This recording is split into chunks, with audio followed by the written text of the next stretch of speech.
Good Sunday morning, folks. I hope everyone is doing well today. I'm out enjoying this beautiful day. So happy to be out again and walking.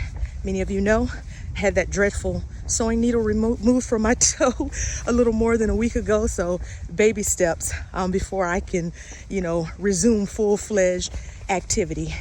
But as I was walking, I was reminded of a video that I shared a few months ago regarding knowing when to burn bridges and sever ties and connections. And it was a contrast between the prophet Elisha and King David.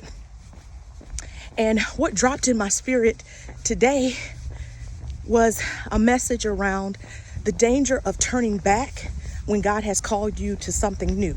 So I want to expound a bit more on the story of the prophet Elisha. So when Elisha was called, he slaughtered his oxen, which was his livelihood. He severed that connection so that he would not be tempted to return back to a former way of life. And he moved on with the prophet Elijah.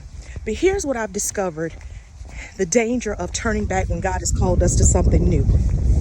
Many scholars believe that Elisha served under Elijah for 6 years. So there was a training period before he could occupy the space of being the prophet of Israel.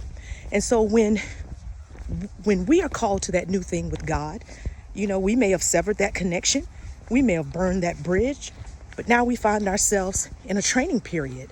And in that training period, because we want things to move fast and at our own pace, it may appear that, things are happening too slowly for us.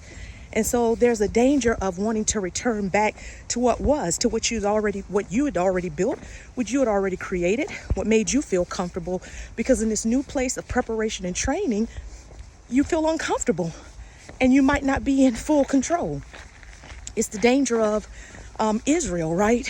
They had prayed and prayed for many years to be delivered from the bondage of Egypt, to be taken out into the wilderness for a time of preparation. But they were ready to go directly from Egypt into the promised land, the land flowing with milk and honey. And when that did not happen instantly, well, they wanted to go back to the place of bondage because bondage was more comfortable. The old was more comfortable. And here's the key: you can burn that bridge, you can sever that connection, but let me remind you or put you on notice of this. You can also rebuild those bridges that you've previously burned. You can reconnect or reform those connections that you've severed, right? So I just want to encourage you today to not look back, to look forward, and to understand that there's a time for everything.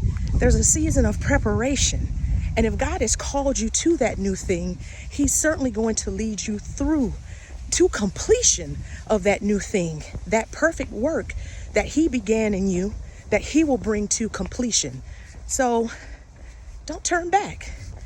Keep moving ahead.